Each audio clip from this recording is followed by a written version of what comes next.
Think you're tough enough for the backcountry, think again. These 5 bone-chilling true accounts of camping gone horribly wrong will expose the true horrors that can lie hidden in the wilderness. If you're easily scared, you might want to skip this one. But if you dare stay close to the fire, keep your flashlight handy, and prepare for a journey into the darkest side of nature. From strange figures lurking in the trees to campers who vanished without a trace, these are real stories from those who ventured too far into the wild. This is 5 true camping horror stories that will keep you out of the woods. Before we begin, make sure to hit that like button, subscribe, and turn on the notification bell. That way, you'll never miss another chilling tale from the shadows. Now, are you ready to step into the dark? Let's begin.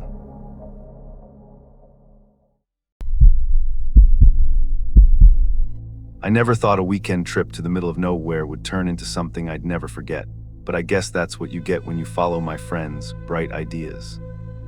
My crew, Maya, Theo, and Carson, has this habit of turning the smallest suggestion into an adventure. I usually try to stay skeptical, but somehow I end up along for the ride. It all started when Theo mentioned he'd found an old family cabin in the woods of rural Illinois. His uncle had passed away years ago, and the place had sat abandoned ever since. No one lived within miles, and the local road wasn't even properly maintained. "It's perfect," he said, "totally private, and we can stay the whole weekend without worrying about anyone bothering us." Maya immediately jumped on board, of course. She's the one who usually convinces everyone else to go along with whatever half-baked plan Theo hatches. Carson was neutral but curious, leaning on the idea that being somewhere isolated could make for great photography. Me, I hesitated. I've had enough nature-gone-wrong experiences to know that being alone in a forest, especially one that's been abandoned for decades, isn't always fun. But I didn't want to be the wet blanket. We loaded up Theo's beat-up SUV on a Friday morning with enough snacks, sleeping bags, and camping gear to outfit a small army. The drive north was long but quiet. Cornfields stretched endlessly on either side, and the sky was this perfect, almost impossibly clear blue. I couldn't tell if the brightness was reassuring or just highlighting how empty everything around us really was. By the time we turned off the main road onto a gravel path that Theo insisted was basically the driveway, the sun was dipping behind the horizon, turning the flat landscape into something more ominous than peaceful. I watched the shadows stretch over the fields, and the forest in the distance seemed to lean closer. I made a mental note to keep my flashlight handy. The cabin itself was nothing fancy, more like a weathered shack with peeling paint and a sagging roof, but it had a certain charm. Broken windows were boarded up, the porch sagged in the middle, and ivy had started to crawl up the sides like it was trying to reclaim the place. "Cozy," Maya said, dropping her backpack with a dramatic thud. Theo laughed. Carson wandered around, taking pictures, already plotting the shots he could get of the trees and the setting sun. We spent the first hour exploring the perimeter. The forest behind the cabin was dense, gnarled oaks and maples twisting in ways that made them look older than time. The wind whispered through the leaves, and I felt a cold prickle on the back of my neck. It wasn't just the chill of the evening, it was the silence. Not the absence of sound exactly, but the kind of silence that feels like it's watching you. When we finally set up the tents behind the cabin, the light was fading fast. Theo suggested a quick fire to cook dinner and warm up, and we all pitched in. Sparks caught in the dry grass, the flames licked higher than I expected, and for a moment it was almost comforting. Almost, but even as we joked and passed around marshmallows, I couldn't shake the feeling that we weren't alone. It wasn't anything tangible, no shapes moving in the trees, but a sense of being observed that made me pause mid-laugh more than once. By the time darkness had fully settled, the forest had changed. What felt open and safe in the daylight had turned into a dense wall of shadows. Every snapping twig, every rustle of leaves made me jump, and I wasn't the only one. Carson kept muttering about how creepy the silence was, and Maya's carefree chatter had slowed. Theo, of course, seemed unfazed. That's his thing, thrives on tension, loves pushing everyone else just enough to see their reactions. "Let's take a short walk before it gets too late," he suggested, trying to sound casual. just to check out the old creek behind the cabin. Nothing scary, I promise. I nodded, pretending to agree, though inside I was already second-guessing the whole weekend. And that's when I first saw it. A pale shape standing at the edge of the trees, just beyond the firelight. No movement, just watching. It didn't take a genius to know this wasn't someone hiking by at that hour. I froze for a second, staring at the figure at the tree line. My heart was hammering, and I could feel the sweat forming along my spine, even though the night air was cool. Theo noticed too, though he didn't show it. He just squinted toward the edge of the forest. "It's probably some deer or something," he said casually, but even he didn't sound convincing. Maya tugged on my sleeve. "Do you see that?" she whispered, her voice a mix of curiosity and fear. Carson, of course, had already lifted his camera, whispering, "I need this shot." I didn't want to argue, I just wanted to go inside and pretend I hadn't seen it. But before I could say anything, the shape moved, or maybe it just drifted, like mist across the undergrowth. It was tall, impossibly thin, and pale, almost glowing in the firelight. And then it was gone.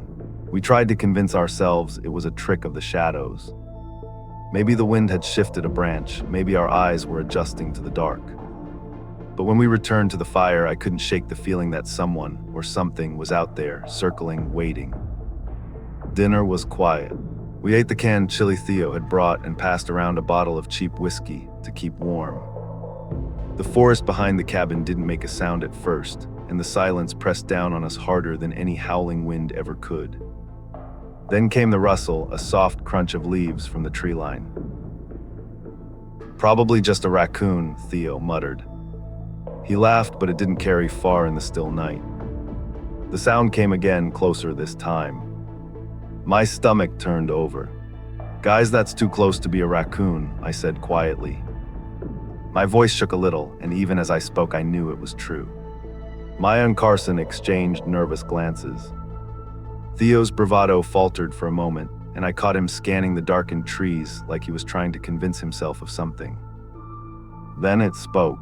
A soft, childlike voice carried on the wind, barely above a whisper. "Can you help me?" We all froze. No one moved. The firelight flickered, and the shadows between the trees seemed to stretch and twist. "Who's there?" Theo finally called, trying to sound braver than he felt. Silence, then the whisper again, closer. "Please." I swallowed hard, my throat dry. "Maya, Carson, we should stay by the fire," I muttered. But Theo, of course, started stepping toward the edge of the clearing. "Wait," I said sharply. We don't know what, but the whisper came again, and this time it wasn't just a voice. A shape emerged from the trees, a girl, probably 8 or 9, wearing a tattered white dress. Her hair was pale as ash, her skin almost luminescent under the moonlight. She didn't carry anything, didn't make a sound beyond that soft, pleading voice. My mom, she's sick," she said. Her words trembled, almost lost in the rustling leaves. "Can you help us?" Theo stepped closer, still holding a flashlight. "Where is she? Is she nearby?" The girl pointed deeper into the woods. My chest tightened. I shook my head subtly at Theo, warning him silently. Something about her presence didn't feel right. Maya's voice broke the tension. Maybe she's lost. I wanted to believe that. I wanted to believe she was a real kid in trouble. But every instinct in my body screamed otherwise. The forest felt heavier, darker, watching us with eyes we couldn't see.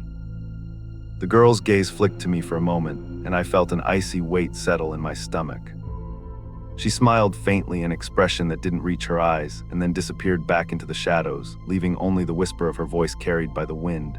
"Soon you'll see," Theo cursed under his breath. "Okay, that's weird. Very weird."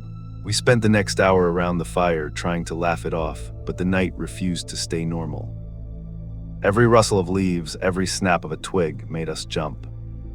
Carson kept adjusting his camera, whispering about capturing the supernatural, while Maya and I huddled close, pretending it was just the wind. And then came the singing. Soft, barely audible at first, drifting from somewhere deeper in the forest. A child's voice, clear and haunting, weaving through the trees. We all went silent, listening. It was coming from everywhere and nowhere at once. I wanted to run. I wanted to pack up and leave right then. But we did. We stayed staring into the dark, wondering what or who was out there, and hoping that the first light of morning would make everything make sense again. By the time our night watch rotation started, the forest had completely swallowed the last remnants of daylight. Theo insisted on staying up first, flashlight in hand, grinning like he was daring the night to do something. I volunteered to sit with him. Maya and Carson tucked themselves into the tents, pretending to be asleep but probably listening as intently as we were. The singing came again, drifting over from deeper in the forest. This time it wasn't just one voice. Another softer, almost whispering alongside it. It blended in and out, harmonizing unnaturally, like the forest itself was breathing the voices. I had to remind myself to breathe. My chest felt tight. Theo's flashlight flickered as he panned it across the tree line. "Do you see her?" he whispered, pointing at a pale shape near the edge of the clearing. I did. The little girl from earlier, same tattered white dress, same glowing skin, stood motionless, watching us. But now there was someone else. Taller, darker, more solid-looking. A woman, maybe in her 30s, hair disheveled, eyes reflecting the firelight. My stomach turned over. "She's not alone," I murmured. Theo didn't answer. He was too busy staring. Then the woman laughed softly. A warm, almost comforting sound that didn't match the unease radiating from the girl. "Don't be afraid," she said, voice carried on the wind. But I could feel the words sliding past me, not reassuring at all. The girl stepped closer to the tree line, tilting her head as if studying us. She coughed soft and wet like she had a cold, but her eyes felt impossibly old, like she'd seen lifetimes I couldn't even imagine. I wanted to call out to tell her to leave, but the words lodged in my throat. Theo, of course, moved forward, stepping toward them. "Wait, who are you? What do you want?" The woman smiled, stepping into the clearing, a lantern swinging loosely from her hand, though it emitted no light. "She speaks only what she must," the woman said cryptically, glancing at the girl. "Don't listen. Some things are better left unseen." I froze. The hairs on my arms stood up. Something about her voice, soft, melodic, and yet commanding, made my chest tighten. I glanced at Theo. He looked pale, gripping his flashlight like a lifeline.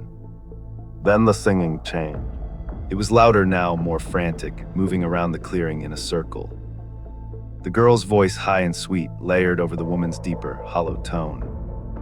I realized I couldn't tell where the sound was coming from. It seemed to float through the air, echoing off trees, swirling around us. I think there's more than just two of them," I whispered. My voice sounded alien in my own ears. Theo didn't respond. He was backing up slowly, trying to keep the flashlight trained on the figures. That's when I noticed it, another movement, a shadow sliding between the trees behind the first two. It was darker than the night, solid, and for a split second, I thought it might be an animal. But then it crouched, hunched, and the whispering joined the singing, a third voice, guttural and alien, resonating through the woods. I stumbled back, heart racing. Theo grabbed my arm. "We need to get inside now." We ducked into our tent, dragging the sleeping bags over us like shields. The singing continued, circling us, weaving in patterns that made my stomach knot. Sometimes it was playful, like the girl laughing, other times menacing, like the low hum of the third voice. I peeked through the tent flap once and saw the little girl near the edge of the firelight, crouched, head cocked unnaturally, eyes locked on me. The woman was behind her, watching silently, almost fading into the trees, but I could feel her presence pressing down, waiting. Hours passed, or maybe minutes. Time lost meaning. Every shift of the wind, every rustle of leaves, made me flinch. Carson and Maya eventually joined us in whispers, equally terrified. We huddled together, sharing the small warmth of the fire we kept stoked outside. And then, just when exhaustion threatened to overwhelm fear, it stopped. The singing faded. The shadows retreated. The forest went silent again. We stayed up the rest of the night in shifts, unable to sleep. Each of us had moments of looking into the dark, expecting them to return, expecting something worse. I knew one thing for sure: this was no ordinary haunting. These presences weren't bound to the forest, they were bound to us, to our fear, watching, and testing. By the time morning light touched the tips of the trees, I was drained, numb. But I could still feel their eyes on us, lingering, waiting for night to fall again. When the first pale light of morning finally filtered through the trees, it felt like a relief I didn't know I'd been craving. The forest no longer pressed down on us, though the memory of the night hung in the air like fog. I crawled out of the tent, muscles stiff and sore, and saw Theo, Maya, and Carson doing the same. None of us spoke at first, we didn't need to. The silence between us was heavy but oddly comforting. We packed up quickly, eager to leave, but I kept glancing over my shoulder. Nothing moved. The girl, the woman, the dark presence, none of them were in sight. For the first time in hours, it felt like we might be alone. And yet I couldn't shake the feeling that the forest itself remembered us, that something invisible was watching as we loaded the SUV. The drive back along the gravel path was quiet. None of us spoke much. Even Theo, who usually filled every silence with commentary, was subdued.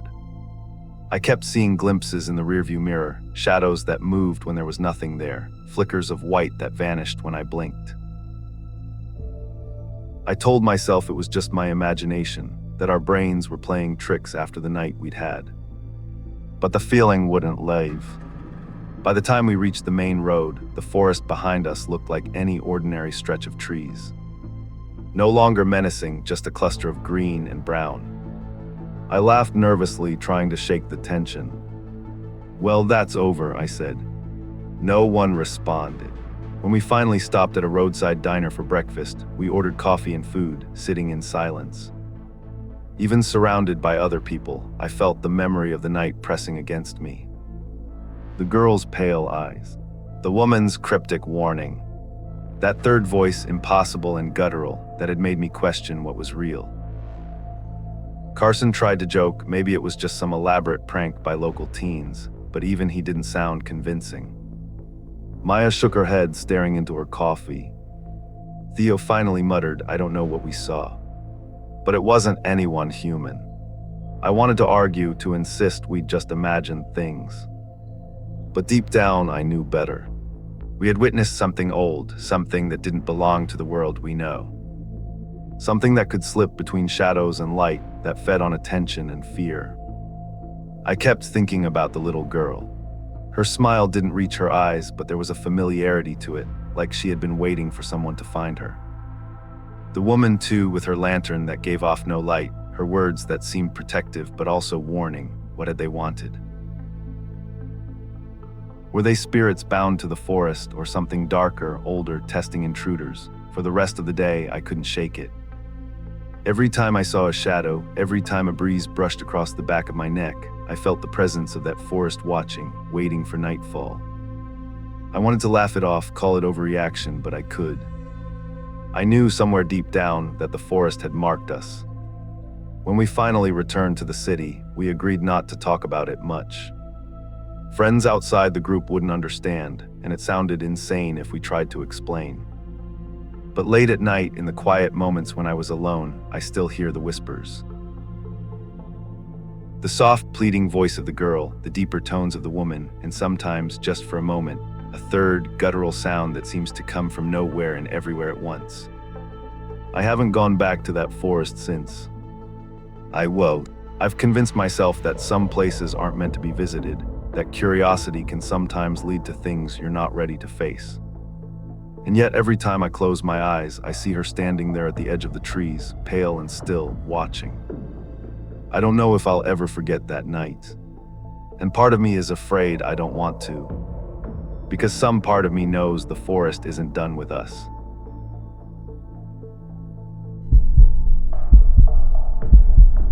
I've told very few people this story, mostly because no one would believe it.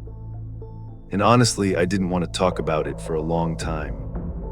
But after 6 years of thinking about it, I'm finally ready to write it down.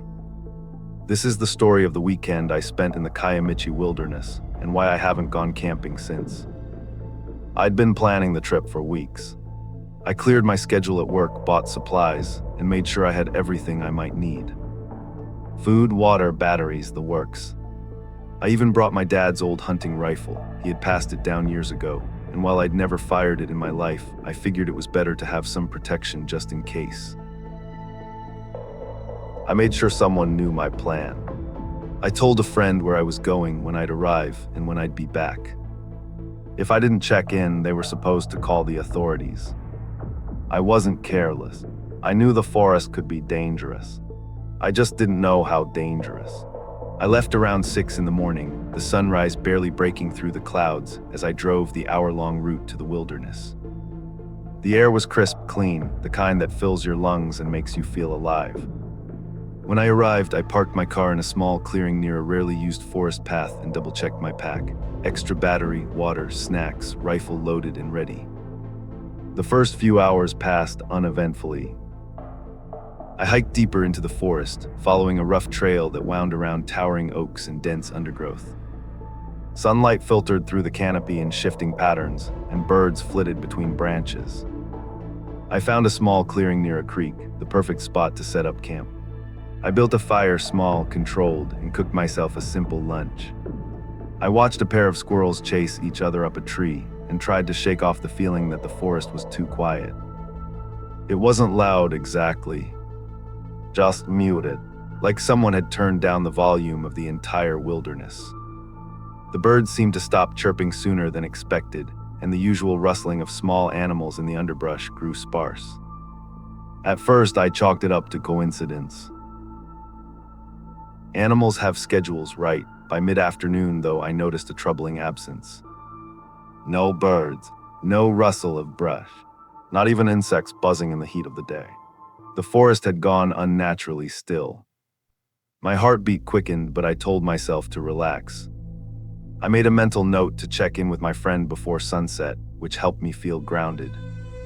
After the call, I prepared for nightfall. I ate a little more, put out the fire, and checked my surroundings. The forest, which had felt open and inviting in the sunlight, now seemed to lean in, shadows gathering in unnatural corners of the trees. I crawled into my tent with the rifle next to me, feeling a mix of comfort and unease. The forest's quiet pressed in from all sides, and I found myself listening intently for every sound, the whisper of wind, the snap of a branch, anything. Time passed slowly. The sun dipped behind the treetops, and darkness rolled in faster than I expected.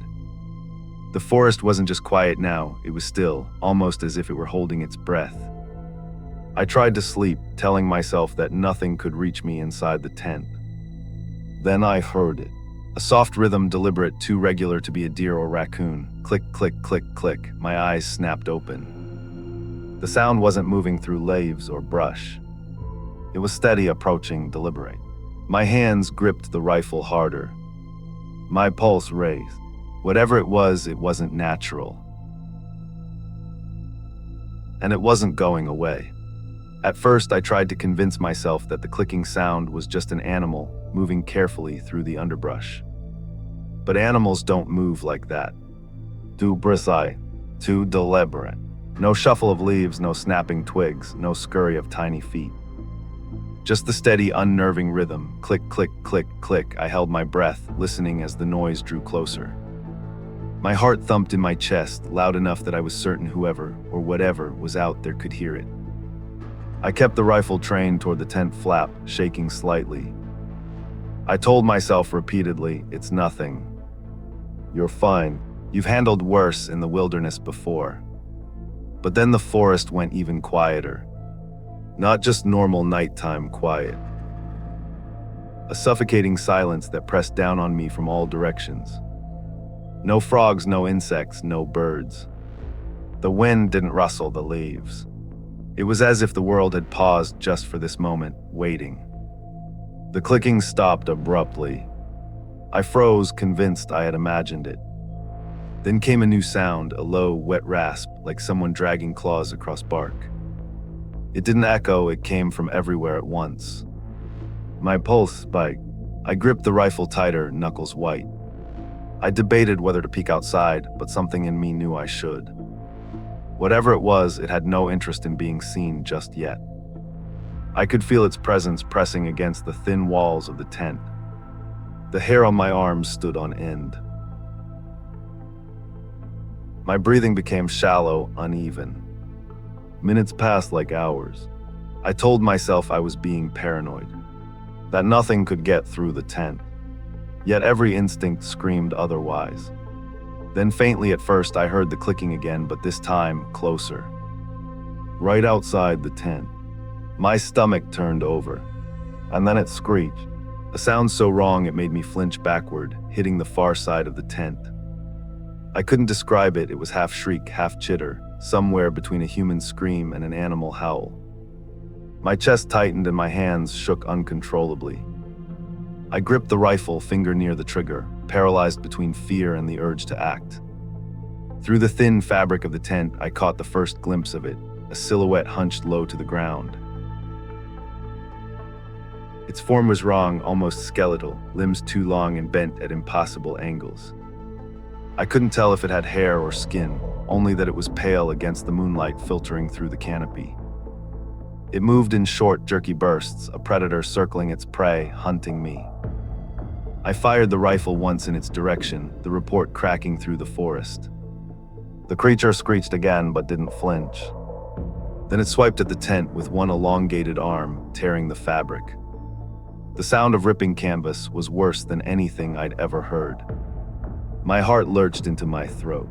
Instinct took over. Flight. I scrambled to unzip the tent, eyes fixed on the creature, and bolted into the trees. My legs burned, my lungs screamed, but I didn't stop. Behind me, I could hear it tearing into the tent, chasing, but not making the noise you'd expect. Just the click, click, click of movement that followed my own, keeping pace. I ran until I saw a thick bush at the edge of the clearing. Without thinking, I dove into it, pressing myself flat against the ground. My chest heaved, the rifle clutched like a lifeline. I held my breath as I listened. The forest seemed to bend around me. The clicking stopped. Silence again. Then faintly I saw it.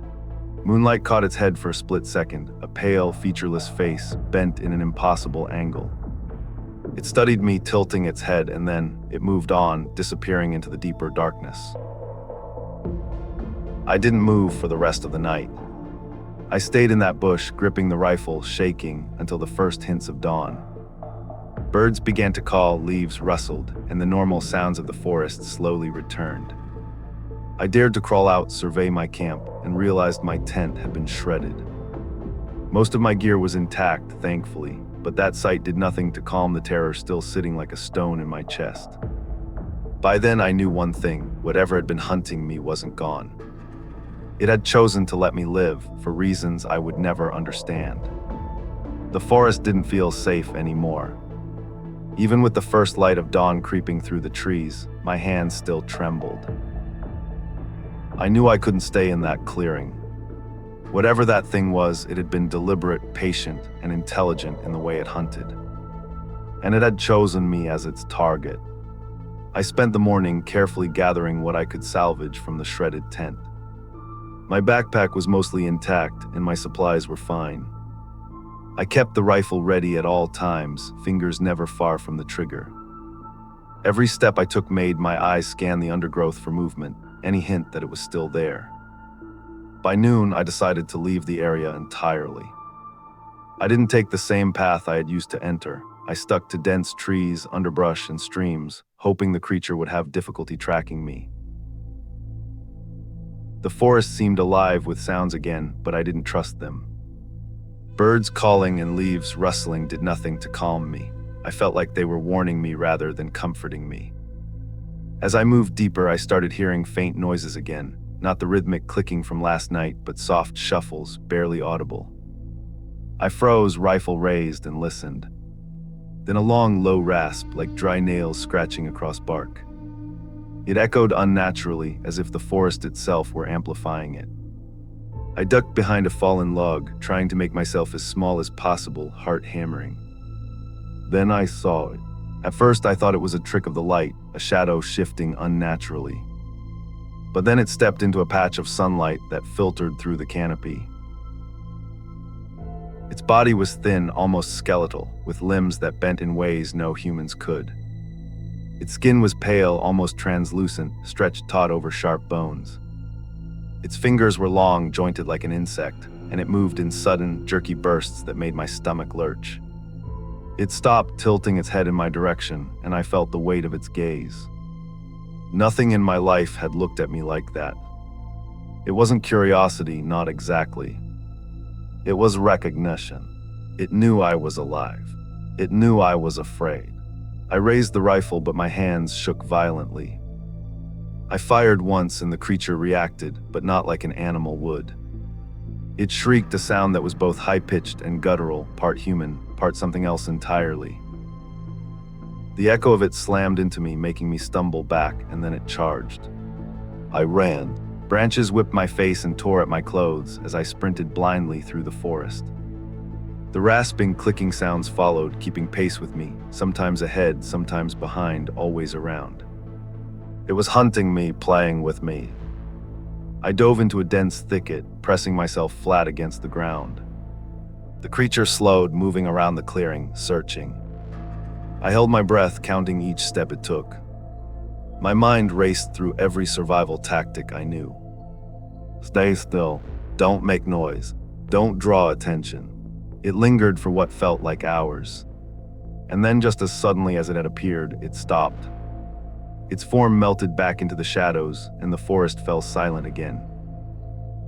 I didn't dare move until I heard birds begin to call, signaling that the sun was climbing higher. When I finally did, I staggered back toward the remnants of my camp.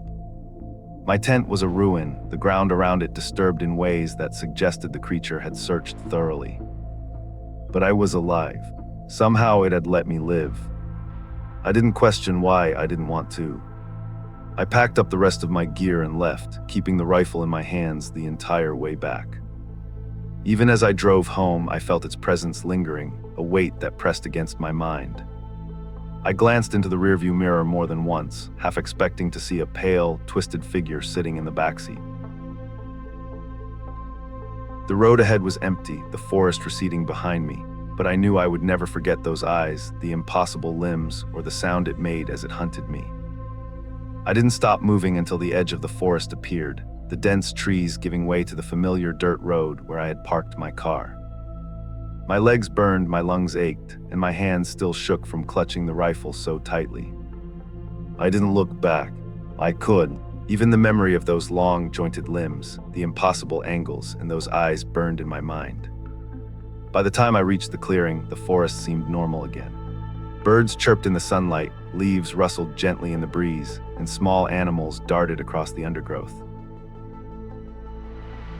Nothing to suggest that anything out of the ordinary had ever happened. If I didn't have the torn remains of my tent and the way my heart still raced, I might have believed it had all been a dream. I sat in my car for a long time, trying to catch my breath, trying to convince myself that I'd imagined it. But deep down, I knew better. I had felt it, I had seen it, and most importantly, it had seen me. The drive home was quiet, almost painfully so. I kept the rifle in my lap, eyes scanning the tree line for any movement. Every shadow seemed to twitch unnaturally in the corner of my vision, and I had to remind myself not to slam on the brakes or swerve off the road. When I finally reached my apartment, I called a friend and told him I was home safe. I didn't tell him the details, how could I? It sounded insane. I just said I had a rough night in the forest and needed some rest. Even then, I couldn't sleep. Every time I closed my eyes, I saw it, silhouetted in the moonlight, head tilted, eyes fixed on me, waiting. Weeks passed and life resumed its normal rhythm, but I couldn't shake the memory. I stopped going camping altogether. I avoided forests, even on well-trodden trails. My friends teased me for being cautious, but I didn't care. I had learned that some parts of the world aren't meant for humans. Some things don't want to be found. I never saw the creature again, and I've never heard of anyone else seeing it. I don't know if it still roams the Kiamichi wilderness, if it hunts someone else, or if it waits until night falls perfectly quiet, just like that night. But I do know one thing, it exists. And it knows I exist too. Even now, years later, I feel the weight of its gaze if I spend too much time alone, in forests or in darkness. It doesn't need to be there physically. Just the thought of it, the memory of those impossible limbs, the sound it made as it hunted me, is enough to make my skin crawl.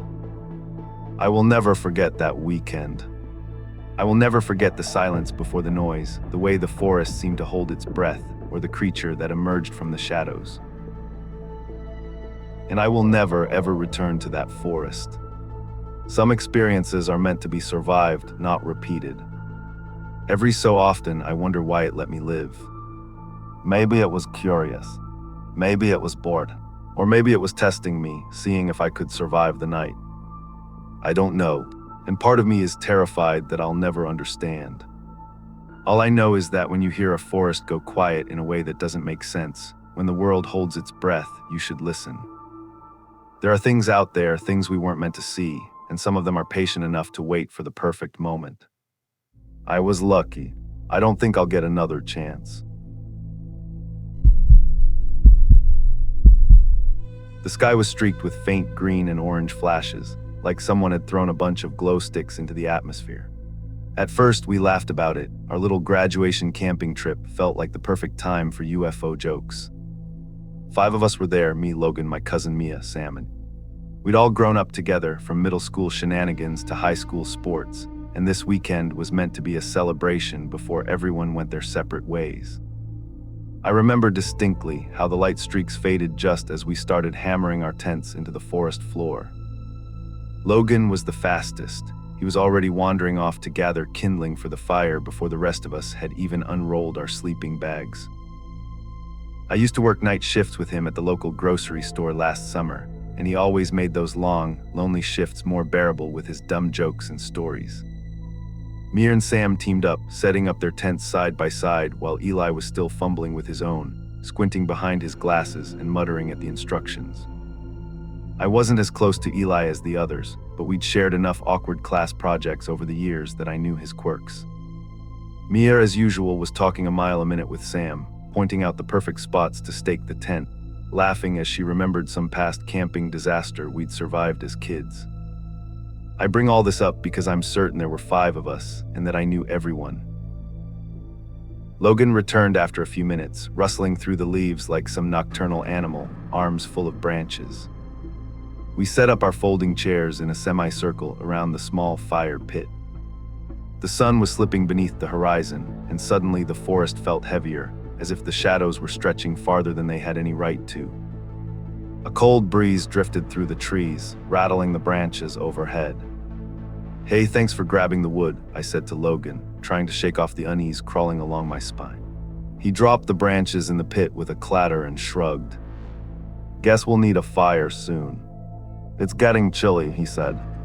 We started arranging the sticks, laughing softly to ourselves, trying to keep the mood light. But even as we joked, I noticed something strange. There was a weight in the air, a sudden quiet that didn't feel natural. Usually forests are alive with night sounds, crickets, owls, rustling undergrowth. Tonight, nothing. It was like the forest itself was holding its breath. I glanced at my friends, catching their uneasy expressions in the firelight.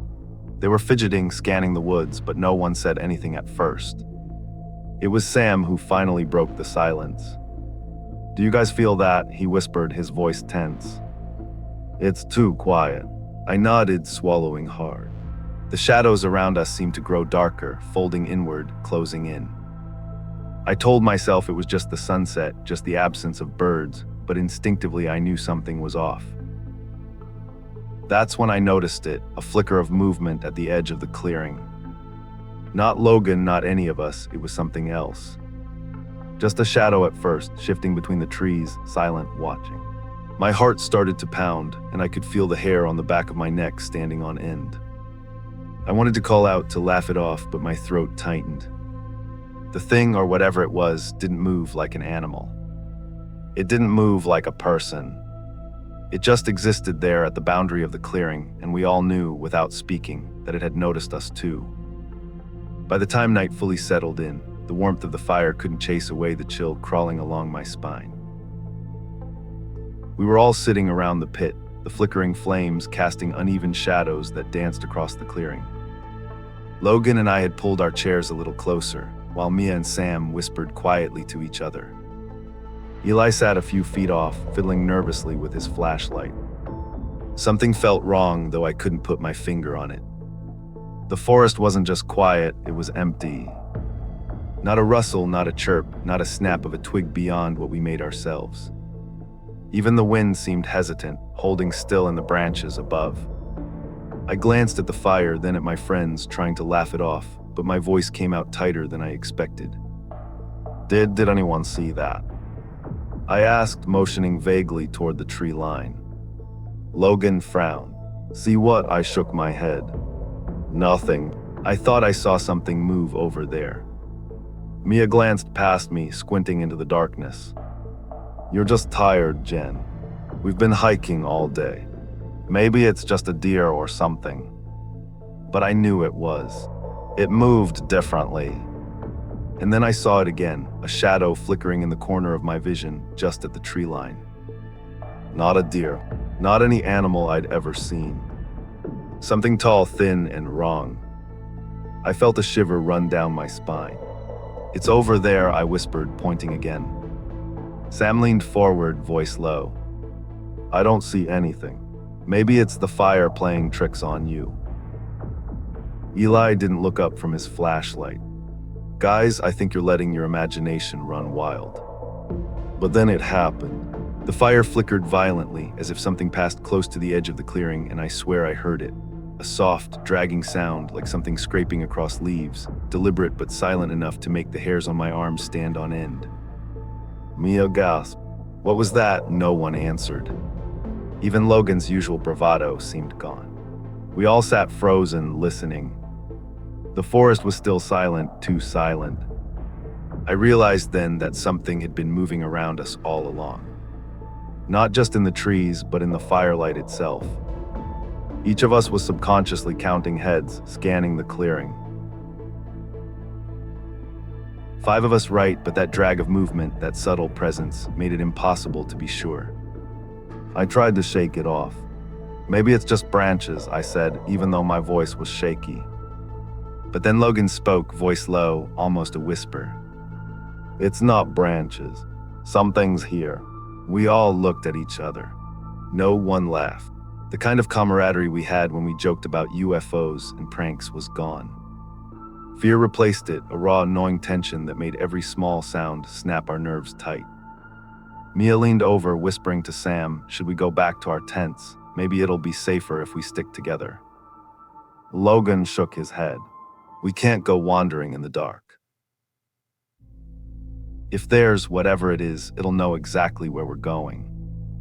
I felt a cold realization settle in. We were trapped in this clearing. Alone together, but not alone. Something else had arrived after dark, and it wasn't going to reveal itself until it decided we were ready. The wind picked up, shaking the trees overhead. Shadows danced unnaturally along the edges of the clearing, flickering in ways the fire couldn't explain. I couldn't stop my eyes from darting toward the perimeter, feeling the impossible certainty that something was watching. Then Eli's flashlight caught it, or maybe it caught our attention. A figure at the edge of the clearing, pale in the moonlight, crouched, unmoving. For a moment I thought it was Logan messing with us, some cruel joke. But the others were frozen, staring too. No one spoke. No one moved. And then, as if it had grown impatient, the figure shifted slightly, a movement too deliberate to be animal or human, and vanished into the black. The forest had been holding its breath all evening, and now I understood why. Whatever was out there, it had been studying us, circling us, waiting for the perfect moment to make its presence known. I didn't know what it wanted. I didn't know if it was friendly, curious, or something far worse. All I knew was that we weren't alone, and nothing we could do would change that tonight. Night fully swallowed the clearing. The fire's glow was weak, barely illuminating our faces, and every rustle in the trees sounded like a warning. We decided to sleep in pairs for safety, Logan and I in one tent, Mia and Sam in another, Eli in the last. Even then, no one felt truly safe. I was trying to convince myself it was just nerves, that the figure at the edge of the clearing was a trick of the moonlight. But then I heard it, a soft, deliberate scraping circling the tents. Not footsteps, not twigs snapping, something smooth and heavy sliding over the leaves. My heart thumped and I clutched Logan's arm. "Did you hear that?" I whispered. He didn't answer. I could tell he heard it too. The kind of silence that falls before terror had settled, thick and choking. The sound moved closer to our tent. I held my breath, willing it to be a branch, an animal, but instinct screamed at me that it was. The fabric of the tent rustled against something brushing the outside. Then came the whisper, a voice but not quite human. A low hiss calling my name, soft at first, then urgent, pleading. "Jan," it said. I froze. Logan's hand tightened around mine, and we both squeezed our eyes shut. I wanted to run, but I didn't know where.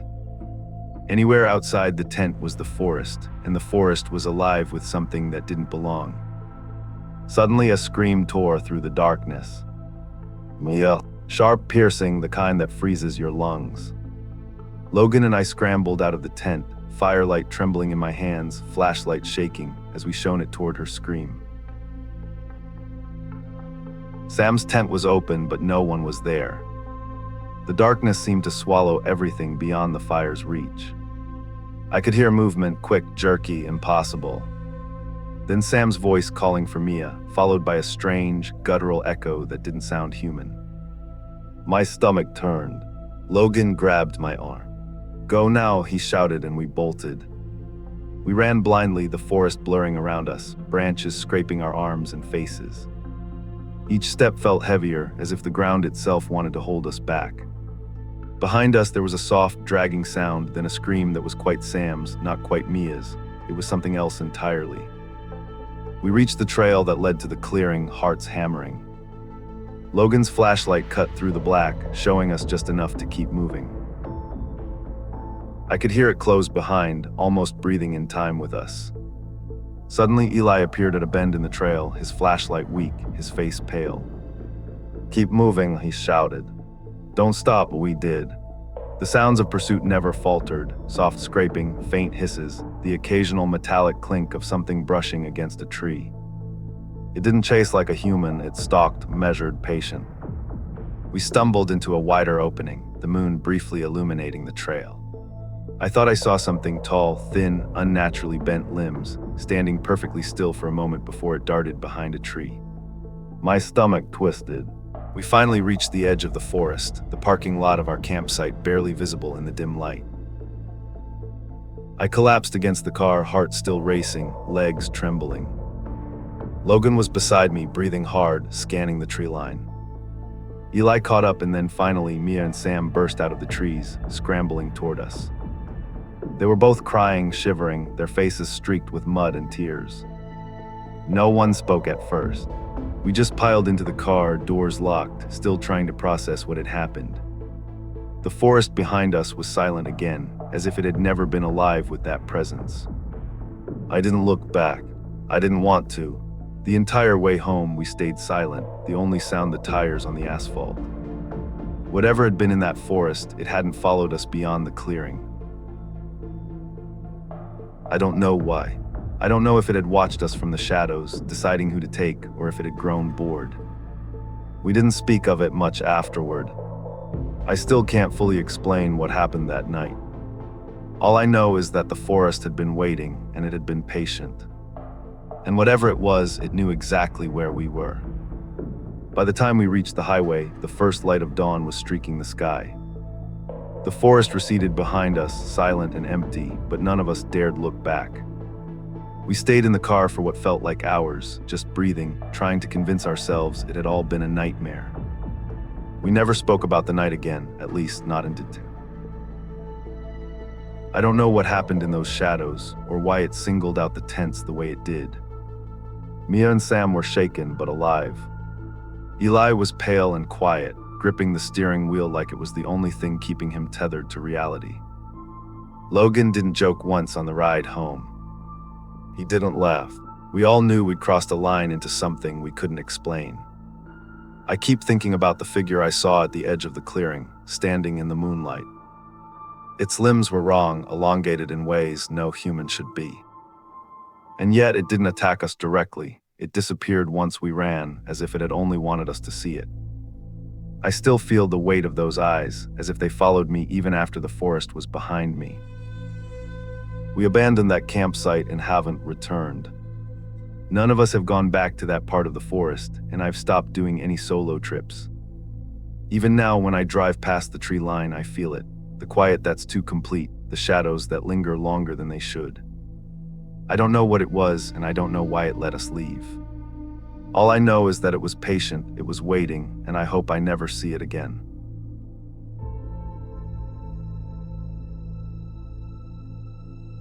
About 3 years ago, my friends and I decided to go camping, real camping. No cabins, no trailers, no comfy beds. Just tents, backpacks, and the woods. Now for context, I'm not exactly what you'd call an outdoorsy person. If there's an option between sleeping under the stars or in an air-conditioned RV, I'll pick the RV every single time.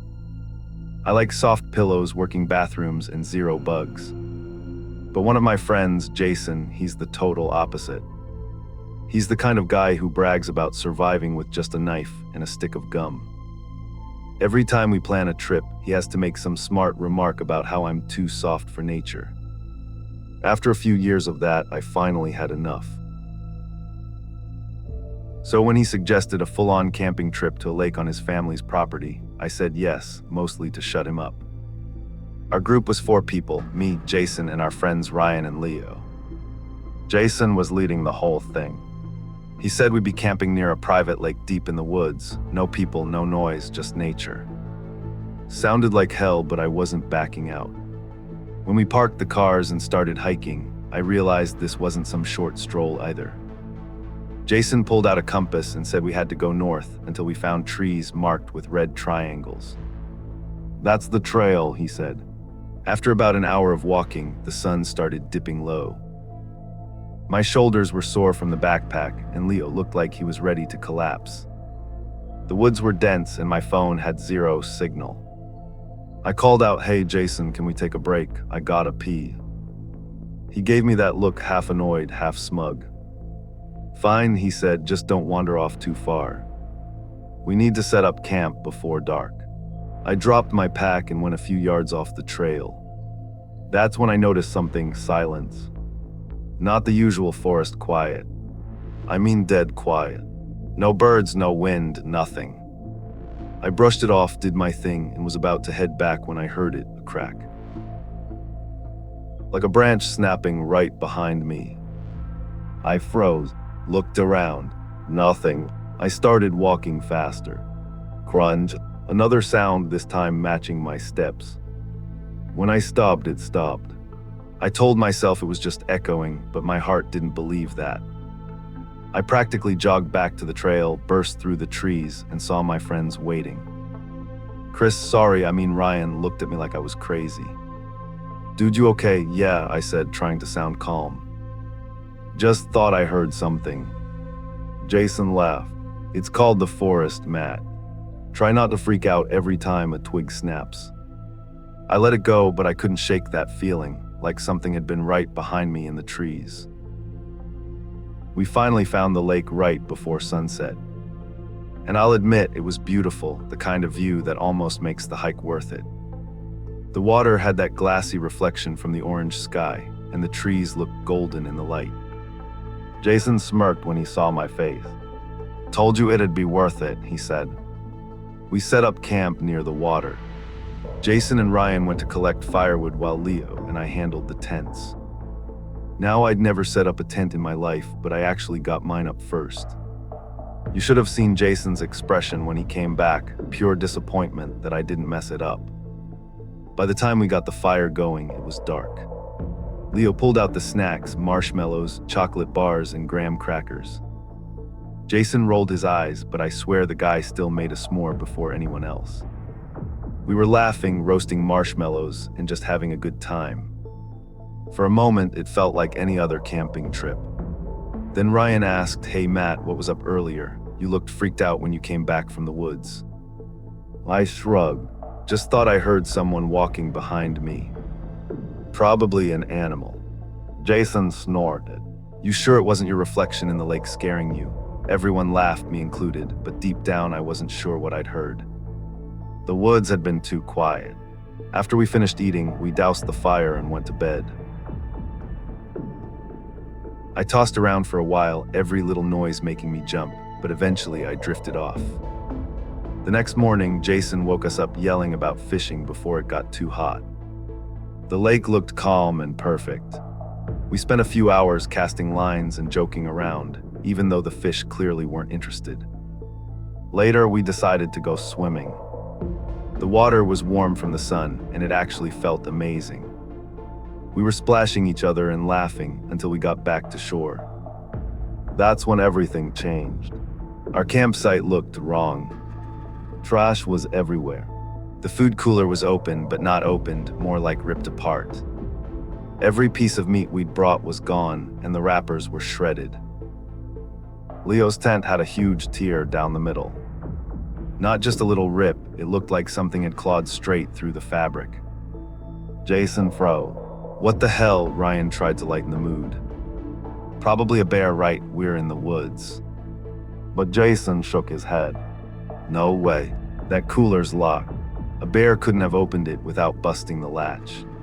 And that's what freaked me out. The cooler wasn't busted. The lid was just sitting there, wide open, like someone had popped it off clean. We stood there for a while, not really knowing what to say.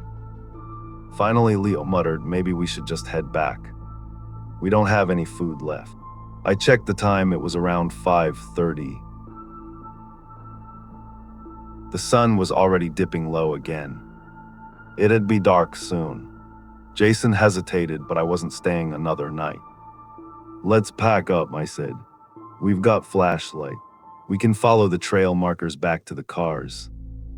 No one argued. We tore the camp down as fast as we could, trying not to look at the shredded tent. When we were ready, Jason grabbed his compass and said, "All right, stay close." We followed the red triangles straight back the way we came. So we started walking. The woods were getting darker, shadows stretching across the trees. None of us talked much, it felt like the forest was listening. That's when we noticed something weird. Up ahead there were two paths, both marked with the same red triangles. Jason stopped dead in his tracks. "That's not right," he said quietly. He turned in a slow circle, looking pale. There was only one trail before. One straight path. I marked it myself. We all just stared at the two trails splitting off, one veering slightly left, the other right. Both looked identical. I tried to laugh it off. "Maybe your family marked both paths." Jason shook his head. "No, we only ever used one route." The sun was almost gone now, and the woods were starting to feel wrong again, like that same silence from before had come back. We stood there for a good minute, just staring at those two trails. Both had the same red triangle markers painted on nearby trees. Both looked worn, like people had used them. But we knew there was only supposed to be one. Jason crouched down, checking the dirt. "Footprints go both ways," he said quietly. "Like someone walked down each path." Leo rubbed his arms. "Dude, this is freaky." "Which one's ours?" Jason hesitated, scanning the trees. "Left," he finally said. "We stick left." So we followed him. At first, nothing seemed off. But after about 10 minutes, the woods got denser, branches hanging low, the air colder. The sounds of insects faded, and all you could hear was our footsteps and the occasional crack of twigs. Then Jason suddenly stopped. I almost ran into him. "What's wrong?" I whispered. He pointed ahead. "That marker, see it?" There was a red triangle painted on a tree, but it looked fresh. The paint was glossy, still wet, like someone had just brushed it on. Ryan frowned. "Didn't your uncle paint these like years ago?" Jason nodded slowly. "Yeah." That's when Leo said something that made my stomach drop. "So who's painting them now?" Nobody said a word after that. We just kept walking, following the trail. The deeper we went, the darker it got, until Jason finally said we should stop and check the map. He dropped his pack, pulled out his phone, but there was no signal. He tried the compass next. I watched his face twist. This thing's spinning, he muttered. It's not reading north. Maybe it's broken, Ryan offered weakly. Jason shook his head. It worked fine this morning. That's when we heard it crunch. All of us froze. It came from somewhere behind us, just beyond the trees. Not loud, but heavy like a boot stepping on dry leaves. Jason raised his hand, signaling us to stay quiet. We waited. Crunch, this time closer. I could feel my pulse in my ears. Leo whispered animal, but deep down I already knew. That wasn't an animal. Jason slowly pulled out the small hatchet he always carried. We keep moving, he said, voice low. No running, just walk. So we did. Every step felt like it took an hour. I kept looking back, but the trees were too thick to see anything clearly. Then Leo stopped. Wait, guys. He pointed up ahead. I squinted and my stomach dropped. There was a tree with a carving on it, big letters scratched deep into the bark. It said, "Turn back." Ryan laughed nervously. Oh, funny, real funny. Jason glared at him. I didn't do that. And then we heard it again, that same crunch, but this time to our right. Closer than before. We all spun around, flashlights trembling. I thought I saw movement, a shadow darting between the trees, but it was gone before I could focus. Jason whispered, "Run." We didn't hesitate. Branches whipped our faces, roots caught our boots, but we just kept running. My flashlight bounced wildly, barely lighting the ground. Eventually, we stumbled into a small clearing, gasping for air. The forest around us was dead silent again. Leo collapsed onto the ground, panting. Where are we? Jason turned slowly, scanning the trees. I don't know, he admitted. I've never seen this part before. Ryan said something, but I didn't hear it because that's when I noticed the tree. Right behind Leo. It had the same red triangle marker as before. Only this time, the paint was still dripping. We all just stared at that tree. The red paint was still dripping, slow, thick drops sliding down the bark like blood. Leo backed away immediately. Dude, that wasn't here before. I swear it was. Jason stepped closer, shining his flashlight on it. It's fresh. Someone been following us. I felt my stomach twist. You mean they're still here? Jason didn't answer. He just scanned the tree line with his light. The beam caught nothing but shadows. Ryan started pacing. We need to get to higher ground. Maybe we can see the trail from above. Jason nodded reluctantly. Fine. We find a climbable tree, take a look, and head back the way we came. Quick. That's when Leo pointed. That one. It's tall, but the branches start low. Jason agreed, and before anyone could argue, Ryan was already climbing. He was always the fearless one, the type who'd laugh in a haunted house while everyone else screamed. We watched his flashlight bounce between the branches as he climbed higher and higher.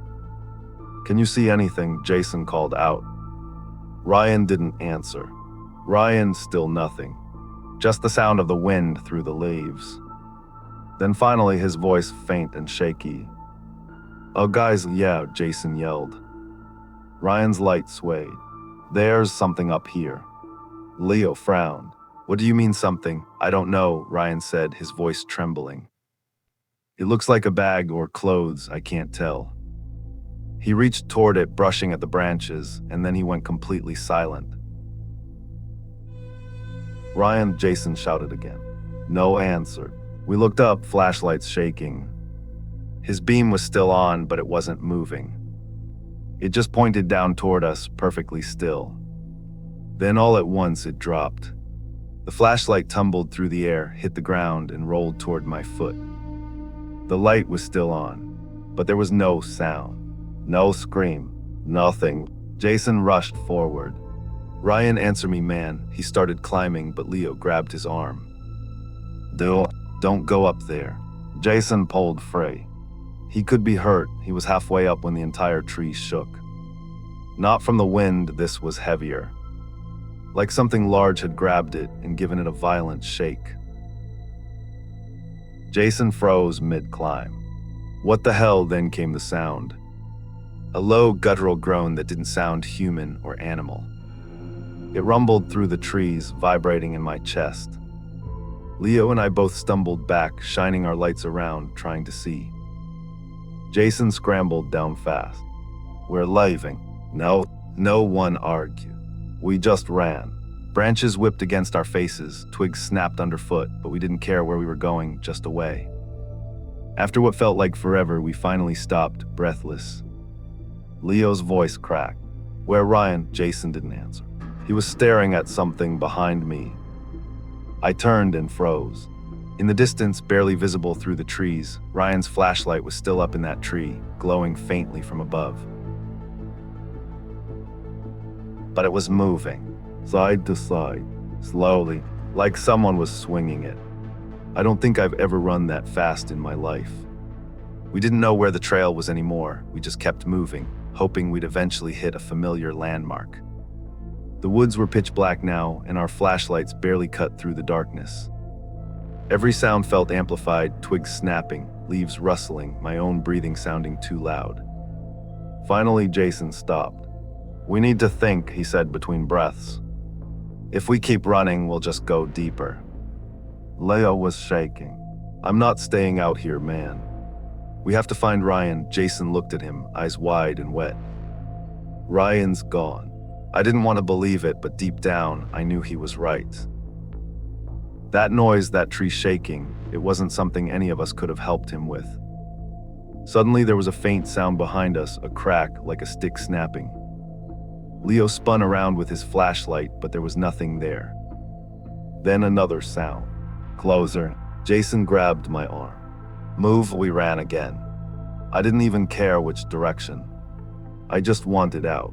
After a few minutes, I saw something up ahead, light. A faint orange glow flickering through the trees. We pushed toward it, breaking through the brush, and came face to face with the old fire pit we'd made the first night. We'd gone in a complete circle. Leo dropped to his knees.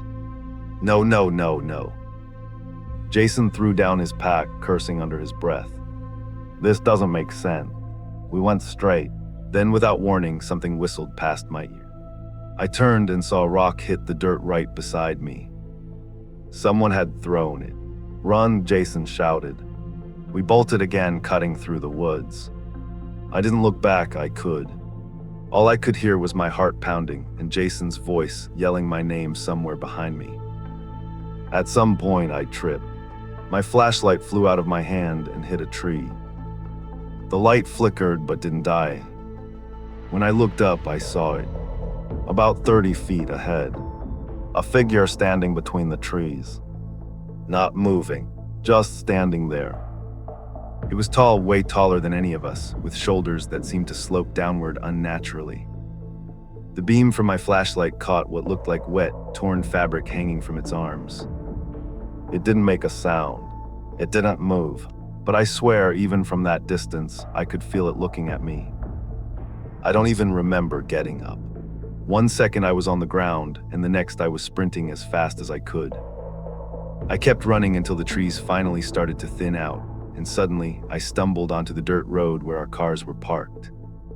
Jason was already there, doubled over, panting. Leo came crashing through the brush right after me. We didn't say a word. We just got into the car and drove. I don't even remember starting the engine. When we finally hit cell service, Jason called the local rangers. They searched the area for 2 days. They found our tents, our gear, even the tree with the red paint. But they never found Ryan. The ranger who interviewed us said something that still chills me to this day. He said, "You boys were lucky. People get turned around in those woods all the time. They start seeing things, hearing things. It makes them panic." Jason asked, "What about the fresh trail marks, the one with the wet paint?" The ranger paused for a long time before answering. There haven't been any marked trails in that part of the forest for years.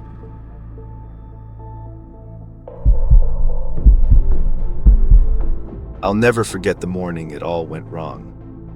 It was a crisp October day. the kind of morning where mist clings to the trees and the air smells faintly of damp earth. I was 16 and my dad was already buzzing around like a kid on Christmas. "Tony, come on, pack your stuff, we've got a long drive ahead," he called from the driveway, fiddling with the truck. I groaned, rubbed the sleep from my eyes, and pulled on my boots. "All right, Pops, give me a minute." Mom peeked out the kitchen window. "Don't keep him waiting, Tony," she said, smiling but a little nervous. I kissed her cheek. "I'll see you in a few days, Mom." She hugged me tight. "Be safe, honey." Dad's hands were already full of gear. "Grab that bag and help me with the cooler," he said, his usual laugh in his voice. I walked over, joking, "Getting too old for this, Pops," he smirked. "Old, never. I'll still kick your butt if I have to." Then for the first time in years, his expression changed. His eyes went distant, his smile disappeared. "Tony, if something happens out there, don't ever go camping again. Promise me," he said, his voice low, almost a whisper. I froze. "Dad, what do you mean?" He didn't answer. Just went back to loading the truck. I shook it off, thinking maybe it was some PTSD flashback from his military days. Dad had served overseas, and Mom often said his mind was still haunted by it. Some nights I'd hear him talking in his sleep, mumbling about things I couldn't understand. But that morning he snapped back into his cheerful self. "You ready for this year's trip, kiddo?" he asked. I nodded, even though a pit of unease was growing in my stomach. We drove hours out to a remote stretch of Northern California, pine forests so tall they seemed to scrape the sky, jagged cliffs dropping into rushing rivers, and trails so narrow it felt like you could vanish at any moment. Our campsite was perched precariously on the edge of a cliff, looking down over the water. While I unloaded our gear, Dad paced the perimeter, checking the area like he could sense something I could. I watched him mutter to himself, a strange tension in his shoulders. By mid-afternoon, the camp was set. Tents up, fire pit ready, food stashed. We headed down to the river for some fishing. The water roared, churning like a living thing, its white foam striking against jagged rocks. Dad led me to a slow-moving creek branching from the river. "Perfect for fishing, son," he said. Then he froze, staring into the woods. I noticed his lips moving as if he were whispering to someone or something. "Dad, you okay?" I asked, stepping closer. He didn't move. Not a blink, not a breath. My heart thumped in my chest. Then just as suddenly he shook his head, turned to me with a calm smile. "The creek's perfect. Let's see if we can catch some dinner." I shook off the chill creeping up my spine and handed him a fishing pole. Hours passed. We laughed, joked, and caught more fish than I thought possible. But every time I glanced at him, I remembered the moment he had frozen, staring into the trees. Something about it didn't feel human. Something about it had looked wrong. Back at camp, we cooked the fish over the fire. Dad cracked open a beer and began whittling a piece of wood while I gathered more firewood. Darkness fell quickly, the forest alive with the hoots of owls and rustling leaves. "Dinner was great, Dad," I said, trying to hide the unease twisting in my gut.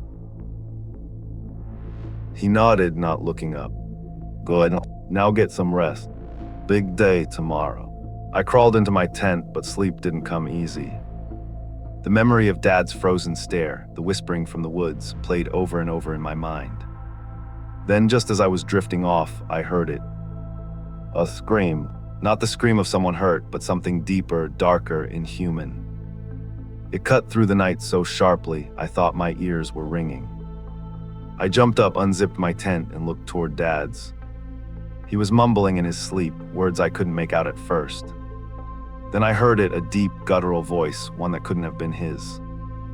"I will take you, and then I will take them." My legs froze. My blood ran cold. I stumbled backwards, heart hammering, and looked toward his tent. Dad stirred, peeking out groggily. "Tony, you okay?" Yeah, just checking on you," I stammered, unsure if I even believed my own words. He went back inside, leaving me trembling under the moonlight. And I realized this trip, this forest, it wasn't going to be just another camping trip. Something else was out here. something waiting. The next morning, the forest seemed different. The sun sliced through the trees at sharp angles, making shadows that twisted like reaching hands. I hadn't slept much. Every snap of a twig, every rustle of leaves made me jump. Dad was gone. Not just out fishing or exploring, gone. His tent was empty, his gear untouched. For a second, I thought maybe he had wandered down to the river early, but the unease gnawed at me. That scream from last night replayed in my mind like a warning. I tried calling out to him. "Dad, Pops," my voice sounded small against the vastness of the forest. Nothing, just the rushing of the river, louder than ever, like it was alive. I grabbed my backpack and headed toward the river, heart pounding. That's when I saw it, a shadow perched on the cliff above the creek. At first I thought it was Dad, but the way it moved, it wasn't human. Its limbs were too long, its posture too twisted. Then I heard the words, unmistakable, carried on the wind, "You can have me, but not them." A chill ran down my spine. My father's words from that morning came back, "If something happens, never go camping again." I ran toward the cliff, but the shadow was gone. Only the roar of the water below remained. My breath came in short, panicked gasps. I searched the forest frantically, calling Dad's name again and again. The echo of my voice sounded wrong, distorted, like the forest itself was mocking me. Suddenly I heard a snap behind me. I spun around. Nothing. Then another sound, a heavy footstep, but not quite human. Faster now, circling, closing in. My heart raced. I stumbled backward and my eyes landed on the fishing pole Dad had left leaning against a tree. Something inside me snapped. I couldn't just stand there. I grabbed it, holding it like a weapon, and started moving toward the only path I remembered, the trail back to the truck. The forest seemed alive, bending, twisting. The trees weren't where I remembered them being. Shadows stretched unnaturally, and every sound, a whisper, a snap, a rustle, felt like it was following me. And then I saw him, or something that looked like him. Dad standing at the edge of the cliff again, pale as death, eyes black as coal, whispering to the river below. But this time his form shifted. It wasn't entirely human. His jaw elongated, fingers clawed, and the faint shimmer of something ethereal glowed around him. "Son," his voice was twisted, a mix of him and something else. "You will not leave. You will join me." I screamed, running. My feet barely kept pace on the uneven ground. The forest seemed to close in, trees leaning toward me, branches clawing like hands. I didn't dare look back. Every instinct screamed, survive. Finally, the trail opened up to the truck. I jumped inside, locking the doors, my hands shaking. The keys were in the ignition. I started the engine, heart pounding. And then I saw it, the shadow, Dad's twisted form, standing on the cliff as if watching me, whispering, "Never camping again." The drive home was a blur. The forest seemed endless, the wind whispering my name. Every so often I caught a glimpse of him in my rearview mirror, pale face pressed against the glass, eyes burning with something that wasn't human. I reached home in a daze, stumbling inside. Mom was there, asleep on the couch. I called her name frantically. "Dad," I choked out, tears streaming down my face. Mom's eyes opened, calm but knowing. "It's okay, son. You're safe. You listened to him. You didn't agree to go camping." I shook my head, confused. "What do you mean?" She gestured toward the window, where the moonlight fell softly. "He won't touch you if you don't go back. That's why he warned you and why he's gone. You listened.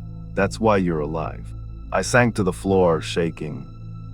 The memory of Dad, twisted, whispering, the screaming in the forest, all of it burned into my mind.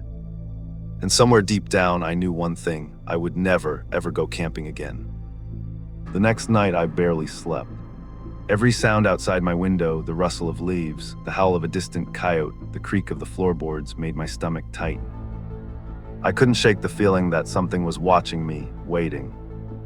At around 2 a.m., a cold breeze swept through my room, despite the windows being closed. I sat up shivering and that whisper returned. "Son, come camping." I froze. It wasn't just Dad's voice. It had layers darker, like it was amplified by something sinister. My heart raced as I strained to see. Outside the window, the moonlight glinted on something moving. Slowly, I saw a figure crouched low on all fours, pale skin glistening unnaturally. Its eyes were hollow black pits. Its grin stretched impossibly wide. And then I saw it, the fishing pole. Dad's old fishing pole was being dragged across the yard by something I couldn't explain. "I am not going camping," I screamed again, louder than last time. The figure froze mid-step, head tilting unnaturally like a predator. Then it vanished. I rushed downstairs, grabbed my backpack, and ran to Mom's room. She was sitting up now, eyes eerily calm. "You listened, son. You didn't agree," she said quietly, almost too calmly. I shook my head, panicked. "Mom, it's him. Dad, he's not himself. It's something else." Mom sighed like she had been waiting for this. "You need to understand something. That night, your father, he didn't come back. He warned you because he saw it. That forest, it doesn't let you leave once it claims you. That's why he jumped. That's why you survived, because you listened. You don't go back, ever." Before I could ask anything else, the wind picked up violently. The house seemed to groan. Shadows twisted on the walls like reaching hands. A whisper came from the kitchen. "You'll come back." I ran to the front door, yanked it open, and the night air hit me. I froze. There, standing in the yard, was a line of figures. Not just Dad, dozens of twisted silhouettes, all pale, all with eyes that burned black in the moonlight. Their mouths opened unnaturally wide, screaming silently. I stumbled back, heart hammering. Then one figure stepped forward, unmistakably Dad. But he was Dad. His body convulsed, bones cracking, as a dark mist seeped from him and spread into the yard. I remembered something Mom had said: "You survive if you don't agree." I shouted with every ounce of courage, "I'm not going camping with you." For a long, tense moment, everything froze. The wind stopped. The shadows recoiled. The black-eyed figures flickered like dying embers. And then they vanished. Just like that, the night was silent. Absolute. Nothing stirred. Only the faint sound of my own ragged breathing filled the air. I collapsed to the ground, clutching the small wooden cross Dad had carved years ago. I whispered a promise to myself: I will never, ever step foot in the forest again. Years passed. I moved to another state, never went camping, never even walked near a forest. And yet sometimes when the wind howls just right, I hear a whisper, faint but unmistakable: "Son, camping, forever." I never respond. I never will. The cross sits on my bedside table now, a constant reminder of that night, that forest, and the warning that saved my life: never agree to go camping again. And I never will.